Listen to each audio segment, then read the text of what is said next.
The covered call space in Europe is growing, but maybe you're tired of all the US exposure. Today we will take a look at a brand new covered call ETF with European exposure. Cue the classical music and let's dive in. Welcome back everyone, I'm the Swedish dividend investor.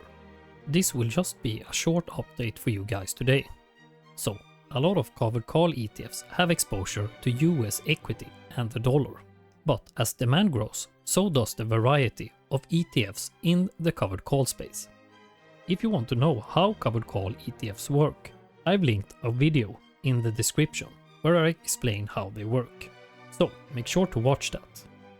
As always, this is not financial advice. I'm just sharing my investing journey and my analysis. Read the full disclaimer in the description.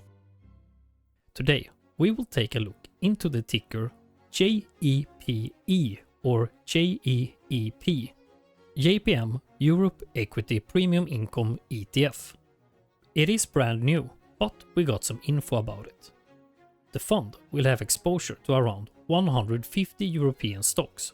They aim to pay a monthly distribution of 8 to 10%.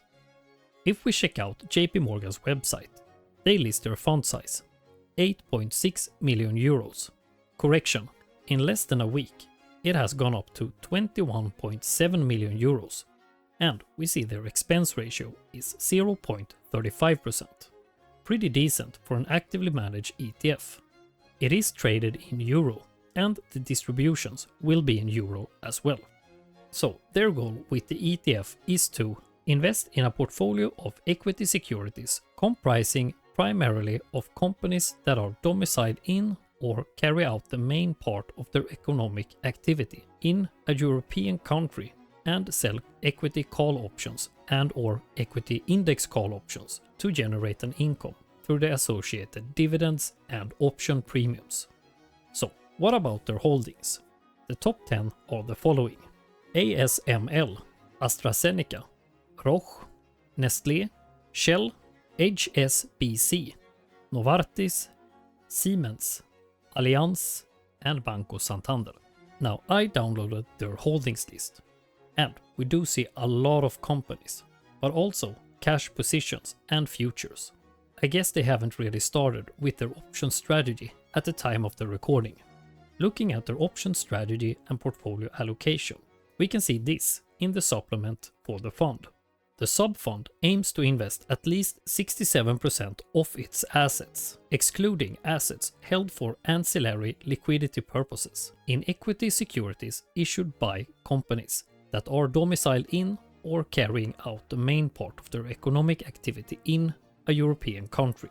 And scrolling down, we can see the sub-fund may also invest up to 10% of its net asset value in units of real estate investment trust. And the sub-fund may hold up to 20% of its net asset value in ancillary liquid assets, deposits, certificates of deposits, commercial paper, fixed rate bond issued by governments which are rated investment grade, and money market funds. So, even if they would write options on their entire equity portfolio, it should not be more than 77% when we include the REITs. JP Morgan often sells out of the money options, so there is less of a risk for their shares to get called away. This is my favorite option strategy. I don't know about you guys, but I am pretty stoked to see the covered call space in Europe grow. And I'm not talking about the usually bad covered call ETFs like YieldMax. If your native currency is the euro, you are protected against currency fluctuations, since the underlying assets are mostly in euro, and we can diversify away from the US. The fund is young, and we don't have any data about the distributions or its performance, but I am watching this one closely over the coming months. Using covered call ETFs could be a great way to boost your current income, at the expense of underperforming the underlying assets. It also gives income-focused investors the flexibility to use the income now, without selling our shares, or just the ability to reinvest to boost the income and compound over time. But I want to know what you guys think about this one. Are you happy we finally got a covered call ETF in euros focused on European equities? Will you be watching this one? Let me know in the comment section down below. Going forward, we will take a look at some covered call ETFs, and we will do update videos on all the ETF we looked at last year and do new valuations. So make sure to stay tuned for that. But guys, that's it for today. I will see you guys in the next one. Until then, stay smart, stay patient, and keep stacking those dividends. Ha det gött!